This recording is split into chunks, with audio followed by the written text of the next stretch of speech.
Semangat pagi, selamat siang ISPian serta Sobat Properti Indonesia. Selamat datang di acara Inspirasi Properti, ruang diskusi dan berbagi inspirasi persembahan dari ISP Indonesia, tempat kita belajar, bertumbuh, dan memperluas perspektif dalam bisnis properti. Di ISP Indonesia, kami berkomitmen untuk terlibat aktif menghadirkan program edukasi dan networking yang relevan dan aplikatif.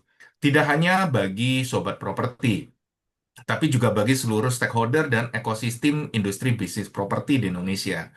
Perkenalkan, saya Ariko, selaku Chief Marketing and Learning Officer dari ISP Indonesia. Dengan senang hati akan menemani Anda dalam sesi Aspirasi Properti Legar Series di hari ini. Dan di hari ini juga saya ditemani oleh rekan saya, Bapak Hendra Setiawan, selaku CEO dari ISP Indonesia. Selamat siang, Pak Hendra. Halo, selamat siang Pak Ari, ESPN dan Sobat Properti Indonesia. Wah, luar biasa ya Pak Ari, siang ini kita power lunch lagi ya dengan Legal Series. Benar, Pak. Iya, dan saya lihat ini teman-teman ESPN, Sobat Properti dari berbagai daerah juga sudah hadir. Jadi ada Pak Wahyu ya dari Vira Property di Yogyakarta sudah absen. Luar biasa, mantap Pak Wahyu. Dan Ya, juga ada teman-teman dari Tangerang dan daerah yang lain kelihatannya ini. Ya, luar biasa. Oke, Pak Ari, ini kan sekarang nih kita sebagai broker ya, pasti fokusnya itu mengejar closing ya. Tapi sering lupa kadang ada satu hal penting, cara kita supaya bisa menjadi broker dan menjalankan bisnis ini secara aman dan patuh secara hukum. Nah, di lapangan juga masalah sering terjadi bukan satu atau dua kali, tapi bisa jadi beberapa kali ya Pak ya, pada saat kita betul, transaksi. Pak. Nah, Ya. justru transaksi-transaksi yang bermasalah ini kalau misalnya kita tidak punya payung hukum atau tidak punya perjanjian yang jelas, itu akan bisa menjadi suatu eh, masalah juga di kemudian hari untuk kantor atau teman-teman ISBN, broker properti ya. Bahkan bisa sampai sengketa hukum dan lain-lain. Nah, di era sekarang ini broker properti memang dituntut ya Pak Yar. Bukan hanya pintar jualan, tapi juga memahami batas aman dalam menjalankan bisnis ya Pak Ari. Benar, benar sekali Pak Hendra. Karena dalam bisnis industri properti ini kan unik ya Pak ya.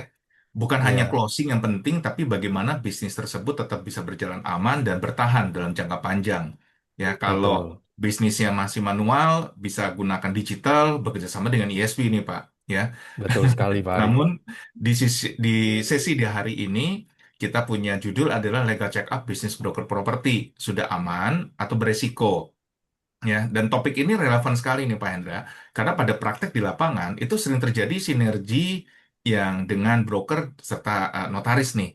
Ya, dan untuk Iya, membahas ini, hari ini kita sudah bersama dua orang praktisi hukum dan notaris yang akan membantu kita memahami sisi legal dari bisnis broker properti kita secara lebih praktis dan aplikatif. Ya, dan kita sambut Ibu Desi Anggraini, SHMKN, serta Ibu Hami Wijaya Ningrum, Widya Dibrata, SHMKN. Selamat siang, Ibu Hami dan Ibu Desi. Terima kasih sudah hadir di Aspirasi Properti di siang hari ini.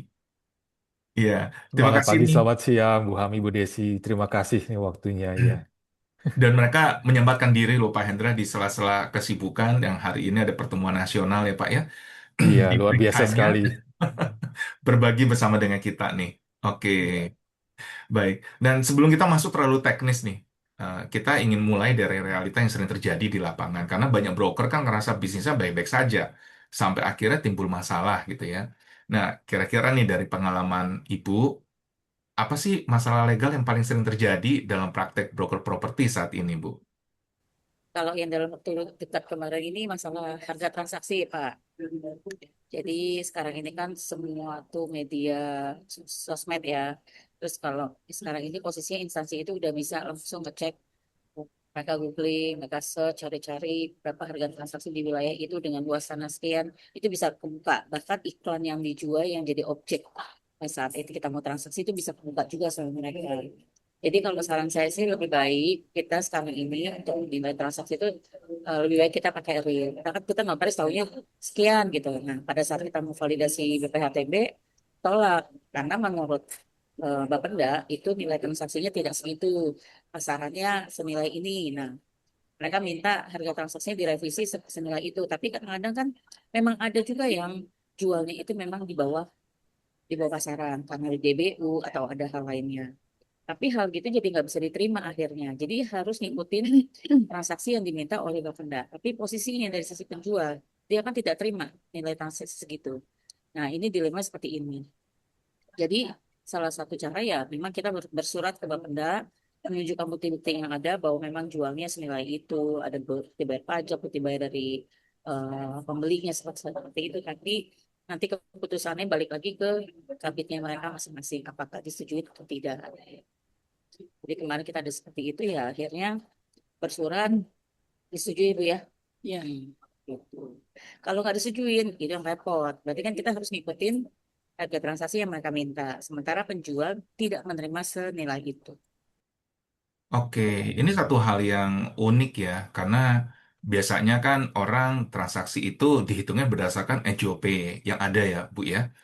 Namun memang harusnya Sebenarnya menggunakan sih ini nggak nilai nggak transaksi. berdasarkan NJOP sih Pak. Ya, Sebenarnya memang nggak berdasarkan NJOP, berdasarkan transaksi.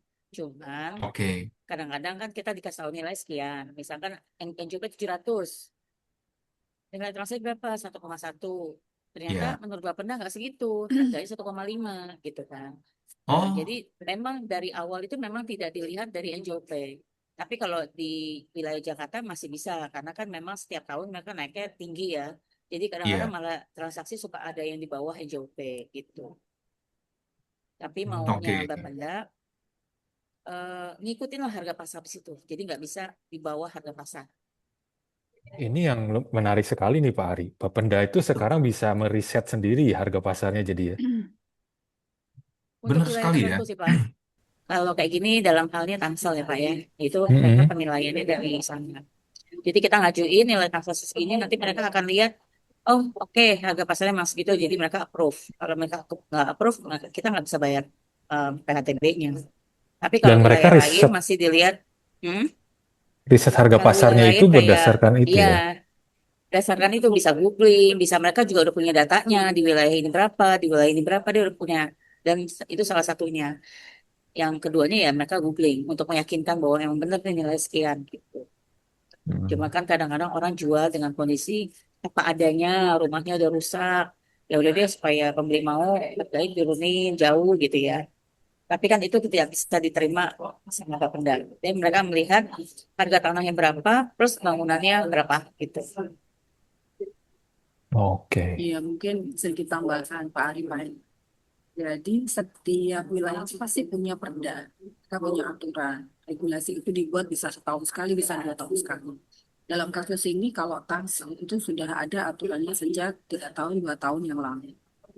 Hanya kemudian pelaksanaannya memang akhirnya kemudian itu ditunjang dengan segala iklan yang dipasang. Jadi bukan hanya membuat aturan sesuai nilai transaksi, sesuai harga pasar. Nah, harga pasar itu pasti kan tergantung dari iklan yang dipasang. Nah, dengan harga pasar yang ada di lapangan, kemudian iklan-iklan yang dipasang di lapangan, itu menjadi tolak ukur Bapenda untuk menentukan harga pasar menurut mereka, menurut Bapenda. Yang pada akhirnya pada saat transaksi jual beli itu, ada penjual pembeli meskipun mereka sudah sepakat, tapi ternyata dinilai tidak sesuai harga pasar Bapenda, maka dianggap tidak sesuai. Disitulah mulai validasi penelitian mereka berjalan. Apabila tetap tidak sesuai, mereka akan tetap minta bahwa itu sesuai dengan harga pasar, apapun alasannya, mereka tetap maunya seperti itu. Nah, sedikit juga, kalau mau jual beli, oke sudah punya kesepakatan, itu semua iklan di take down. Jangan sampai terdeteksi, karena pasti mereka juga akan melihat itu, atau katakan dengan strategi yang berbeda lah. Kami tidak bisa menyerahkan secara full juga iklan seperti itu. Cuman intinya bagaimana caranya supaya kesepakatan itu memang harganya normal atau harganya memang sudah sesuai di atas NJOP PBB yang ditentukan. Nah, Hmm. pada saat itu apabila terjadi ketidaksinkronan dengan Bapenda, maka bisa diajukan permohonan. Tapi jika bisa, ya alhamdulillah kan berarti kan bisa disetujui dengan nilai yang sesuai kesepakatan. Tapi jika tidak sesuai, maka akan siap dengan nilai kurang bayar itu tadi. Ya, otomatis akan nilai di AJB-nya akan berubah. Itu yang harus sepakati dan dari para entinya juga harus ada edukasi juga di situ. Hmm. Tapi kalau bisa, Oke. dengan kondisi-kondisi tadi, harga pasar tadi, ya udah dilihat bahwa memang kondisinya memang, oh rumahnya memang iklan sudah dipasang sejak lama tapi tidak laku-laku.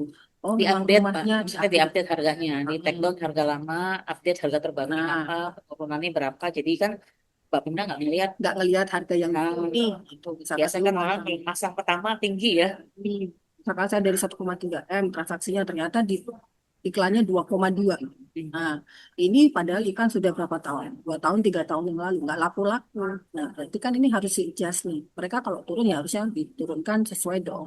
Jadi supaya nanti kalau pada saat si Bapenda lihat, oh ternyata nggak jauh nih, oke bisa di-improve. Jadi itu mungkin sedikit saran ya, bisa melakukan transaksi yang eh, lebih aman, lebih tenang dan Aman aman. dan lancar ya Bu ya. Kira seperti itu. Ya. Iya, iya. Iya, ini hal yang menarik sih Pak Hendra ya, karena terkait dengan iklan juga ya, dan kalau kita bicara iklan, berarti kan biasanya paling umum itu dibuat atau dipasarkan oleh para agent nih Pak. Ya, jadi dalam hal ini memang ada kondisi tertentu ya di daerah, karena itu kan setiap daerah masing-masing punya kebijakannya masing-masing nih, ya. Dan mungkin ini Ya. terjadi di daerah Tangerang ya. Dan kemudian teman-teman juga bisa bantu ya. Misalnya iklan-iklan yang sudah lampau, yang harganya ketinggian, ya itu mungkin bisa diupdate, disesuaikan lah dengan harga yang ada gitu ya. Dan bagi pemilik kan jadi lebih mudah ya Pak Hendra ya kalau mereka bekerja sama dengan broker yang resmi nih Pak, gitu. Jadi Betul. mereka bisa apa komunikasi dengan mereka untuk mengubah apa namanya pemasarannya gitu. Tapi kalau mereka ternyata dipasarkannya dengan tidak ada perjanjian tertulis gitu kan, wah itu kan jadi kacau nih, karena iklan rumahnya dia, tapi tidak bisa diapa-apakan oleh orang tersebut nih, gitu. Iya. Siapa tahu Ya, yang pasang iklannya jadi pun bisa jadi tidak diketahui siapa lagi. Iya, jadi kan Betul. harus tahu siapa yang pasang iklan. Jadi Ya, jangan Mm-mm. asal dari agent info begini, gue iklanin ya, iya diiklanin lagi diiklanin. Jadi nggak tahu tuh muaranya kemana gitu kan. Dan ada juga mungkin kan sebagian agent, ditahunya kan jualnya segini, konekin ya kan bisa aja gitu ya. Kita kan nggak tahu di lapangan seperti apa. Kadang-kadang juga suka klien gini, Pak, Bapak yakin transaksi segini? Soalnya Mbak Penda kontrakin segini. Oh enggak, itu saya enggak segitu. Saya enggak tahu itu siapa yang pasang. Nah, kadang-kadang pemilik enggak tahu. Tiba-tiba udah ada dengan harga yang menurut mereka enggak segitu. Jadi ya di lapangan Iya. banyak apa yang terjadi tanpa iya, kita iya. sadarin ya. Oke. Jadi memang betul nih Pak Hendra ya untuk bisnis broker properti ini kita sebenarnya juga rawan dari masalah hukum nih Pak. Apalagi kalau kita memasarkan properti tidak secara proper ya, maksudnya tidak mengikuti regulasi yang ada, tidak memiliki perjanjian tertulis. Kemudian ada konsumen yang ternyata merasa dirugikan seperti kasus yang terjadi yang tadi diangkat ya contoh kasusnya, berarti bisa saja mereka berpotensi untuk menuntut kantor agen tersebut nih Pak. Ya, apalagi ternyata nggak Betul. punya perjanjian tertulisnya. Nah, itu Iya. kan nanti jadi melebar kemana-mana gitu ya. Mm-mm. Baik. Oke, terima kasih Bu Desi dan Bu Hami atas sharingnya ya kondisi yang ada. Nah, kita kalau lanjut lagi ya Bu ya, sebenarnya hal-hal seperti ini terjadi kan bukan karena eh, apa namanya keinginan dari kantor agen tersebut biasanya ya, tapi umumnya karena kurang memahami proses dan batasan yang aman nih Bu. Nah, jadi supaya bisnis broker bisa lebih aman, tentunya kan mereka perlu mengadakan legal check up. Ya, sama seperti kesehatan tubuh lah ya.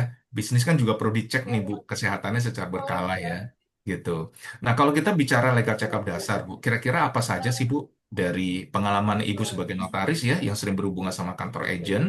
Ya, apa saja sih legal yang mereka perlu miliki atau mereka perlu lengkapi nih Bu dalam berpraktek? Ya, mungkin kalau dari sisi notaris ya itu ya Pak, mereka harus punya APT, bikin akta pendirian dan sebagainya sampai NIB. Mungkin dilanjut lagi sama ini Pak, apa syarat-syarat untuk izin properti seperti apa ya Pak? Mungkin Pak Ari lebih tahu ya.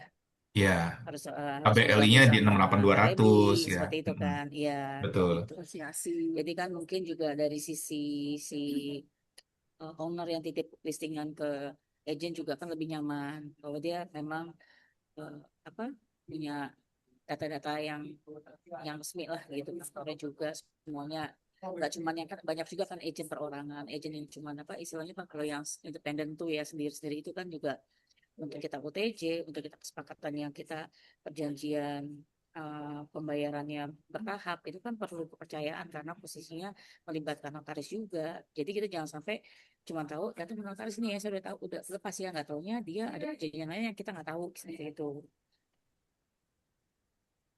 Oke, baik. Jadi seperti yang tadi disampaikan ya rekan-rekan ya, milikilah ikut pada peraturan yang ada, regulasi yang ada ya. Jadi kalau saat ini teman-teman gunakanlah PT untuk legalitas Anda ya, baik itu PT reguler maupun yang PT perseorangan ya. Jangan sampai teman-teman beroperasional ternyata tanpa badan usaha, badan hukumnya gitu ya.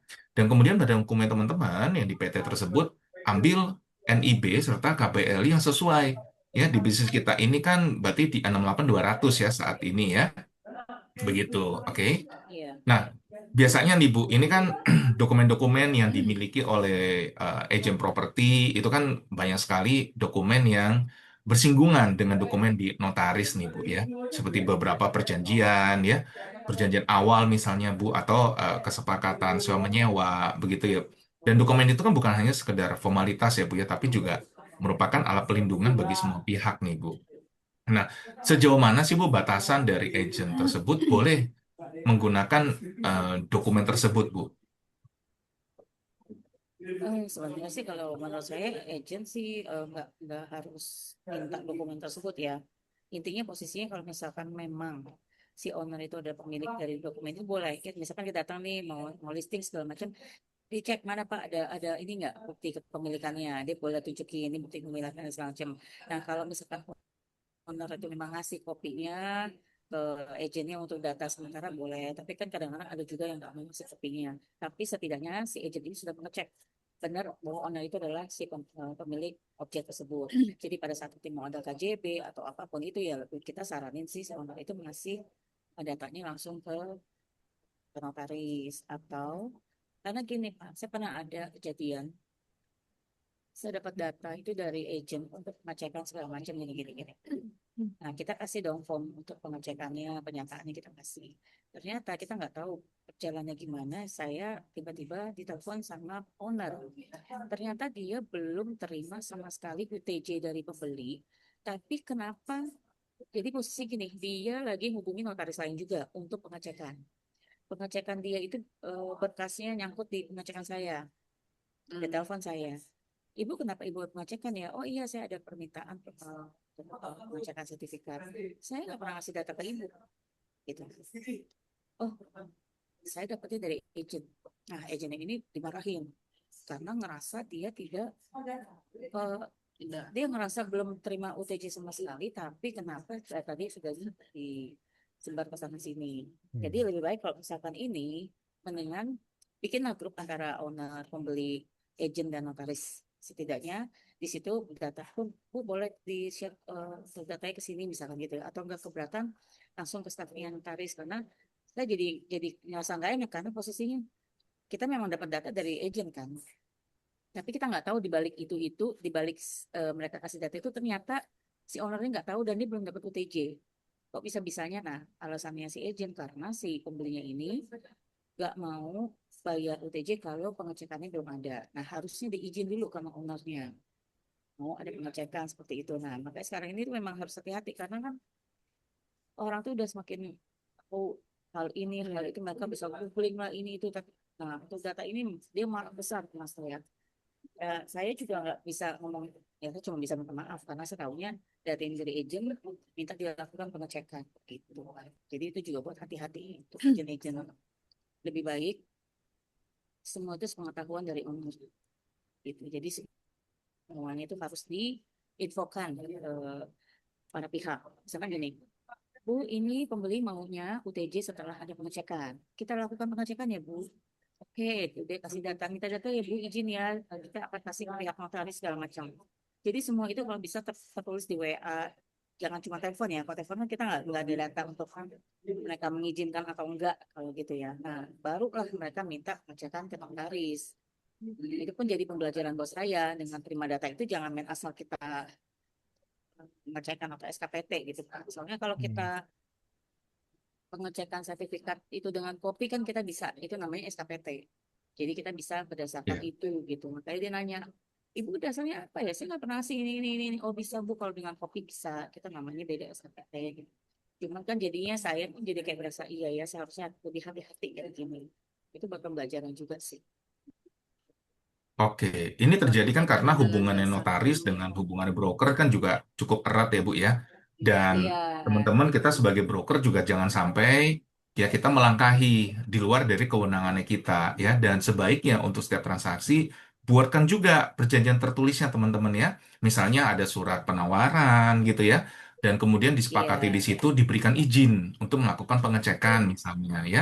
Sehingga notaris yang membantu rekan-rekan itu juga dapat bekerja dengan nyaman nih gitu kan tujuan notaris kan pasti tujuannya membantu rekan-rekan kan tidak mungkin ada transaksi datangnya kebalik nih dari notaris datangnya ke agent iya. kebalik ya biasanya agent kan datangnya ke Hmm, notaris gitu hmm, ya di sinilah kita perlunya koordinasi dan teman-teman walaupun Anda telah memiliki regulasi yang tepat tapi untuk proses kerjanya Anda yang tadi disampaikan tuh contohnya dari Bu Desi ya bahwa ternyata nih dari si pemilik sama si penjual belum ada titik temu nih sebenarnya gitu kan tapi karena agentnya ini mungkin mewakili si pembeli gitu kan dia minta dicek dulu di awal nah hal inilah yang menjadi masalah gitu salah iya, satu contohnya iya. ya jadi baiknya ya teman-teman ya lakukan dulu koordinasinya dengan jelas ya supaya masing-masing pihak clear ya apa namanya kesepakatan dari mereka gitu ya dan tadi satu hal yang menarik tuh ya yang tadi disampaikan oleh Bu Notaris kita ya bahwa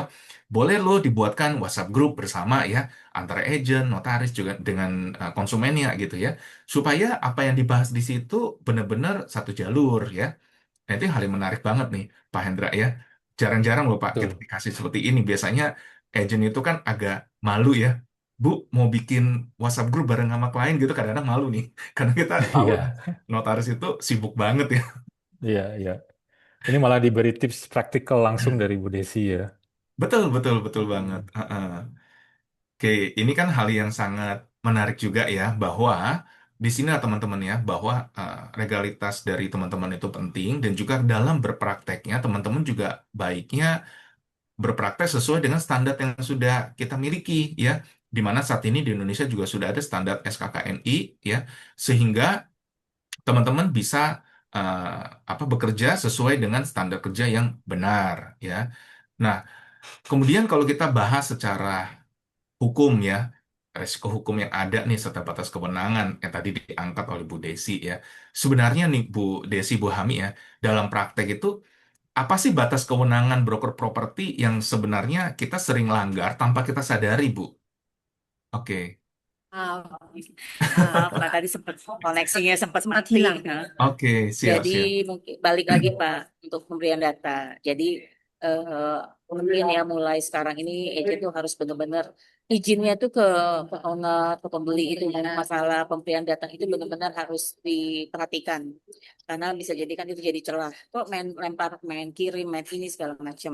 Atau mungkin ditawarkan ibu bapak mau langsung hubungin staf notaris untuk pemberian datanya atau mau lewat kita nanti kita kasih misalkan seperti itu kan karena posisinya kan kita pengecekan itu kan juga harus ada kuasa dari mereka, pernyataan dari mereka yang mereka harus tanda tanganin gitu loh. Jadi saya nggak mau kalau tiba-tiba surat itu jangan sampai nggak nyampe ke owner, tapi ke kitanya sudah ada penukannya. Itu aja sih Pak, kalau misalkan data-data ya. Kalau, tapi saya yakin sih selama ini kan kalau kita sertifikat rata-rata tuh ownernya yang nganterin ke kantor kita untuk ininya. Cuman untuk data yang lewat WA segala macam itu yang kita harus jadi perhatian karena saya pernah ngalamin jadi nggak enak sendiri. Padahal saya terima tapi kita disalahin gitu kan. Kita nggak tahu bahwa itu tuh ternyata owner nggak tahu itu udah nyebar kemana-mana. Dia sampai bilang saya nggak tahu lagi nih udah sembah udah data saya udah kemana aja ini gitu loh sampai tiba-tiba ada begini-begini nah dia tuh jadi kecewa banget. Jadi kalau Iya, di iya. broker, di notaris itu juga ada Pak, misalkan kami harus BPN itu juga ada data perlindungan dari konsumen, kami diminta untuk tanda tangan minta oleh klien. Itu pun sebaiknya juga ada. Jadi dari mereka juga merasa aman, nanti akan dari mana, akan kemana juga Mm-mm. data-data ini akan disalurkan. Dan itu harus seizin mereka. Itu ada kami, kalau ke BPN kami akan meminta tanda tangan klien itu. Mm-mm. Data perlindungan diri namanya. Jadi mungkin dari agent properti bisa ada satu form lagi pernyataan Data bahwa perlindungan lagi. perlindungan diri, jadi si konsumen ngerasa nyaman, datanya itu Tidak akan tidak akan disebar oleh para agent tersebut. Jadi pada saat diberikan kepada siapa, ya itu jelas. Pada masalah saat tatanan listing Pak, izin sekalian tuh. siapa, gitu. Jadi jelas. Jadi lebih detail lagi dalam membuat perizinan-perizinan itu tadi. Jadi semua tenang. Tuh, Pak.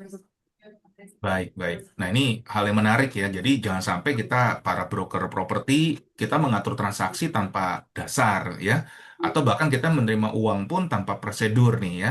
Dan apalagi kita memberikan janji legal yang di luar kewenangannya kita ya.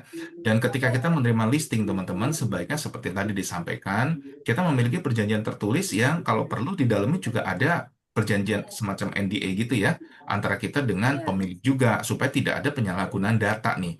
Karena kalau banyak terjadi penyalahan data, akibatnya seperti sekarang ya, banyak pemilik yang takut jadinya pada agent iya, ya, takut iya, memberikan data Betul. gitu. Ah, ah. Oke, jadi ini satu masukan yang bagus nih Bu ya. Oke, dari teman-teman ya, mungkin bisa gunakan saran yang disampaikan oleh Ibu Desi dan Bu Hami ya. Anda bisa bikin satu perjanjian dengan pemilik bahwa Anda tidak akan menyalahgunakan data tersebut. Dan libatkanlah pemilik properti tersebut ketika memang ada proses lain ya, terutama dengan notaris gitu ya. Jangan sampai Ya, iya, ownernya Anda atau vendor Anda merasa kok datanya disebarluaskan tanpa sepengetahuan dia gitu atau tanpa tanggung jawab yang jelas gitu. Oke, iya, betul itu. menghindari baik baik. tuntut menuntut, Hmm. gugat menggugat. Kan juga sekarang lagi ramai Serem. kan Pak, lagi ramai yang KTP itu kalau kita ke gedung segala macam kita tukar KTP. Nah itu kan Iya, sebenarnya udah nggak Hmm. boleh ya kan. Nah balik lagi sama kayak gini. Ini kan sama aja kan kita posisinya menyebarkan data konsumen atau klien. Jadi lebih baik ada perjanjian yang si owner ini ngerasa nyaman. Oh, ya, agent properti ini lebih enak nih karena dia lebih strict ya ininya ya apa ada pernyataan ini ada itu buat melindungi si owner ini. Itu pun si pembeli juga Pak datanya. baik. Sebenarnya kalau hari ini dapat disosialisasikan dengan baik ya, Bu Desi, Bu Hami, dan juga rekan-rekan ya. Ini sebenarnya bisa menjadi satu potensi di mana para agen properti itu bisa menerima listing secara eksklusif. Ya kan, karena kalau Anda terima secara eksklusif, tentunya kan data Ya, tersebut hanya harus ada lewat di dia satu ya. tangan agen, ya. Gitu Iya, ya teman-teman ya. Dan Anda betul. bisa ingatkan tuh ke vendor Anda bahwa kalau mereka bukanya open listing, maka hampir semua agen memasarkan itu berpotensi mengakses pada data tersebut gitu. Sehingga nanti jadi susah nih mencari siapa yang sebenarnya bertanggung jawab pada penyebaran data, ya. Wah, ini satu Iya. clue yang bagus nih, Bu. Ini kita bisa update nih, Pak, materi pendidikannya kita nih, Pak Hendra nih. Ternyata Soalnya gini ada Pak, satu poin. Mm-mm. Silakan, Bu. iya. BPN aja selalu ngupdate setiap pernyataan yang harus kita buatin dan klien tanda tangan. Itu kan pembelajaran buat mereka dari hari ke hari kejadian yang ada. Makanya sekarang ini ada perlindungan data pribadi yang kita memang kan notaris ini mengakses datanya mereka untuk di-upload ke aplikasi BPN atau Kementerian Hukum kan seperti itu. Nah, ini pun mungkin buat kita juga ya, buat terutama agent properti ya, untuk menambahkan satu pernyataan mengenai perlindungan data dari konsumennya mereka. Jadi kan mereka merasa Hmm. nyaman nih nitipin ke agent ini. Jadi, oh iya ya, saya jadi di mereka pun jadi sadar. Iya ya, jasa jadi jangan jangan banyak-banyak ini ya. Takutnya nanti datanya kemana-mana nih gitu kan. Lebih baik ke agent yang bisa saya percaya nih, agent siapa nih seperti itu. Nanti kalau misalkan mau ada hubungan yang kayak tadi Bapak eksklusif. Jadi kalau mau ini hubungi ke sini saja gitu kan. Jadi ke satu pintu. Betul, betul banget. Iya, iya. Ayo, Pak, Kalau kita terima kasih sosialisasikan segera nih, banyak. Pak Hendra.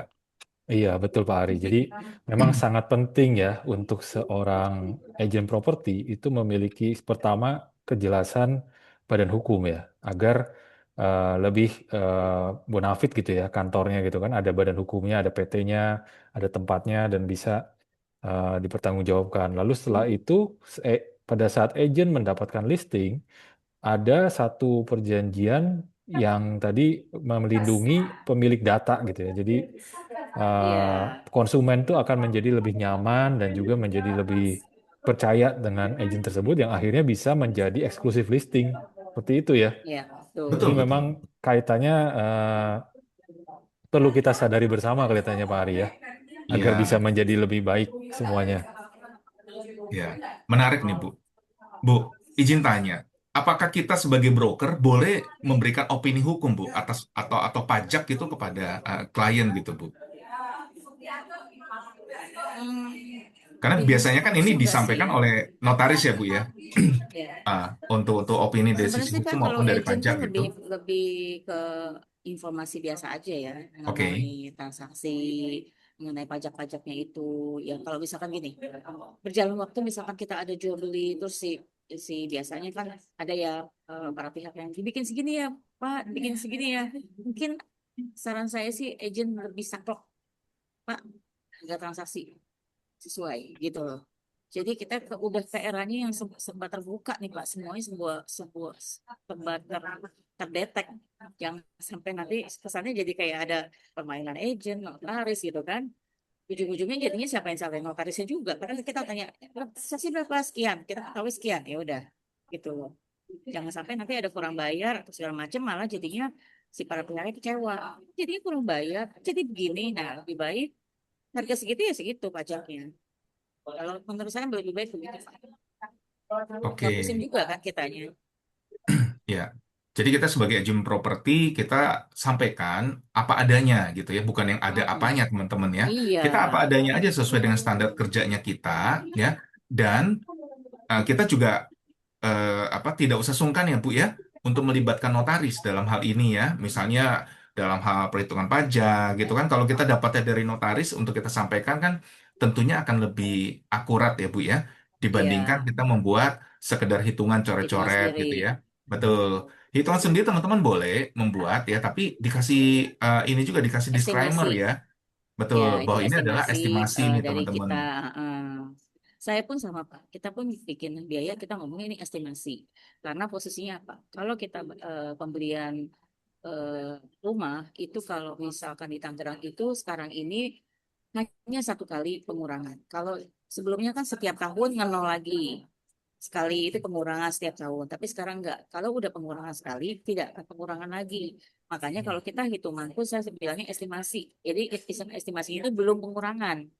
Pada saat nanti udah kita bikin ID bidding segala macamnya ada pengurangannya akan kita balikin uangnya gitu. Soalnya kalau kita hitung yang udah pengurangan, ternyata nggak pengurangan, itu susah mintanya Pak. Mendingan kita hitungnya secara yang belum kurang dulu, baru Iya. nanti kita refund daripada kita Mm. minta kekurangan. Itu lebih lebih sulit minta kekurangan itu. Belum lagi kalau ada aturan tadi ya, yang tadi pertama dibahas. Ternyata dicek berdasarkan harga pasar gitu. Nah, itu kadang-kadang juga gini. eh, Misalkan kita kita juga agak tahu ya. Berapa harga transaksi segini? Bisa kan foto rumah juga dilihatin. Terus kita lihat ini eh, kita usahakan ya ini kita nggak bisa jamin bahwa Bapenda ini akan approve karena menurut menurut saya ini tuh angkanya kekecilan gitu loh. Ini segini Bu, iya, ya kita segitu gitu. Oh ya udah, kita sih tetap usaha saya bilang. Tapi kalau misalkan ada kurang bayar, masing-masing pihak harus wajib menanggungnya. Nah, kadang-kadang udah berjalan waktu ini nih, yang si penjualnya ngerasa, ya saya kok terima segitu, saya nggak mau ada kekurangan gitu. Ya. Agak repot memang kalau saya udah kayak gini. Itu Pak Ari, Pak Oke. Hendra, dan juga teman-teman. Siap-siap. Terima kasih nih Bu. Kita diberikan pengingat juga ya bahwa broker kita boleh memberikan opini hukum, tapi dalam batas yang aman ya teman-teman ya. Apalagi perhitungan transaksi ataupun pajak kepada klien kita ya. Dan tentunya teman-teman jangan memberikan nilai yang pasti kalau teman-teman belum merasakan hal itu adalah pasti ya. Jadi cukup disampaikan bahwa ini adalah estimasi ya. Dan ada kemungkinan nilai tersebut berubah misalnya gitu ya teman-teman ya. Dan ada wilayah tertentu yang memang itu adalah wilayah kerjanya dari notaris ya. Jika tidak perlu kita yang sampaikan, sebaiknya kita libatkan notaris saja ya, supaya Iya. apa yang bisa dikerjakan jadi lebih jelas teman-teman gitu ya. Oke. Dan mungkin ada masukan dari Ibu berdua bagi kami sebagai broker, karena kalau saya lihat nih, mohon maaf, waktunya terbatas nih, Ibu harus kembali lagi ke ruangan Iya. dengan Ya, acara ya Bu maaf ya. sekali tidak bisa total acara waktunya karena kami juga ada terbatas ya acaranya. Mungkin kembali lagi ke lihat-lihat para agent juga untuk melakukan transaksi. Artinya, yuk sepakati semuanya nilai transaksinya harus sesuai dengan real kondisinya. Jadi jangan minta turunkan harga tapi kondisinya tidak sesuai. Nah itu ya yang jadi patokan. Peraturan juga harus diperhatikan. Kira-kira itu kalau dari saya mungkin dari Sama sih. Menuju era Oke. keterbukaan. Sudah kita tidak bisa hindari ya Bu ya, karena masa seperti sekarang begini ya, semua itu Iya, sudah saling saling terkait ya. Jadi data-data tersebut juga sama ya, di bagian pemerintahan juga sama ya, dan tentu pentingnya edukasi untuk penjaga keamanan atau privasi data orang tersebut juga ya Bu ya. Itu yang penting juga ya. Oke. Jadi kalau dari teman-teman, apakah ada pertanyaan? Monggo, kita buka sedikit session waktu. Jika ada pertanyaan, boleh ketik di kolom chat atau boleh ketik juga di kolom Q&A nih, teman-teman ya. Jadi bisa langsung didiskusikan dengan narasumber kita di siang hari ini. Silakan, apakah ada yang mau disampaikan? Monggo.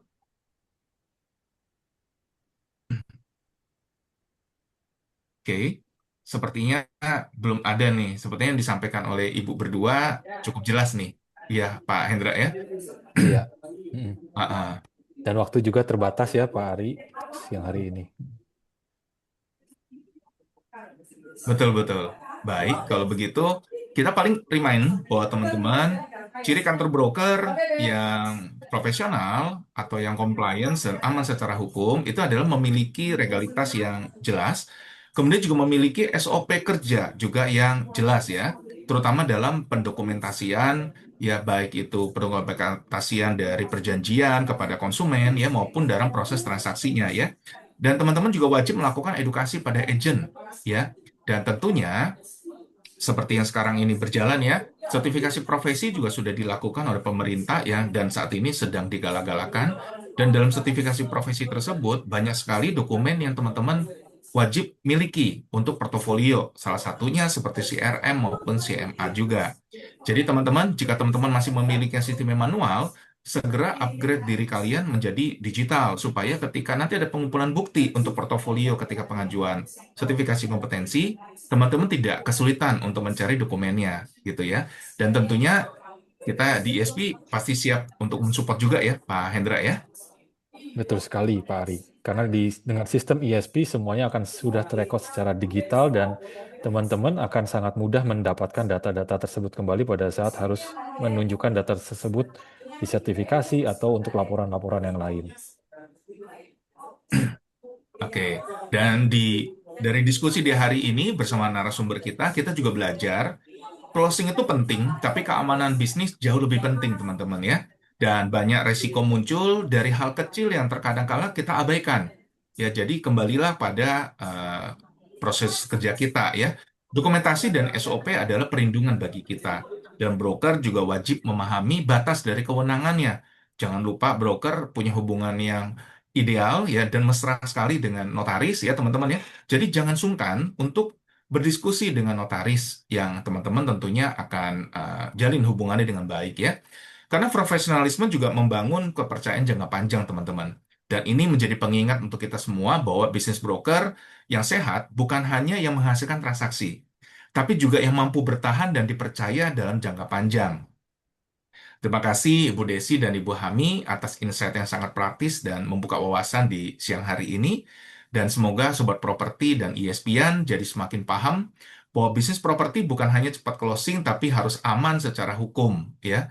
Dan bagi Anda yang merasa sesi ini bermanfaat, jangan lupa follow IG dari ispglobal.id dan share ke rekan-rekan Anda, serta subscribe YouTube ISP Indonesia ISP Global_ID ya, dan joinlah pada komunitas Aspirasi Properti. Karena di sini kita bukan hanya jualan properti, tapi kita membangun profesionalisme ya. Dan saya Ari bersama dengan tim mengucapkan sampai jumpa di Aspirasi Properti berikutnya setiap hari Kamis hari Rabu jam 8 malam ya. Terima kasih Pak Hendra, Bu Desi dan Bu Hami yang sudah bersharing dengan kita di siang hari ini nih Bu. Terima kasih juga Pak Ari, Pak Hendra, dan semua teman-teman. Selamat siang. Terima kasih banyak Bu Hami, Bu Ya. Desi, Pak Ari, ISPian, Sobat Properti. Selamat beraktivitas. Terima kasih. Thank you semuanya, selamat beraktivitas. Bagi rekan-rekan yang masih ada pertanyaan, jangan sungkan, ya Anda bisa ketik nanti ya di kolom komunitasnya kita ya. Dan kalau Anda perlu hubungan dengan notaris, jangan sungkan juga ya. Nanti kita bisa share nomor dari Bu Hami maupun dari Bu Desi. Izin ya Bu Hami, Bu Desi, jika ada yang mau diskusi, ya terutama di wilayah kerjanya Ibu juga. Oke, baik. Boleh Terima Pak, kasih ya semuanya. terima kasih. Ya, thank you Selamat all. siang.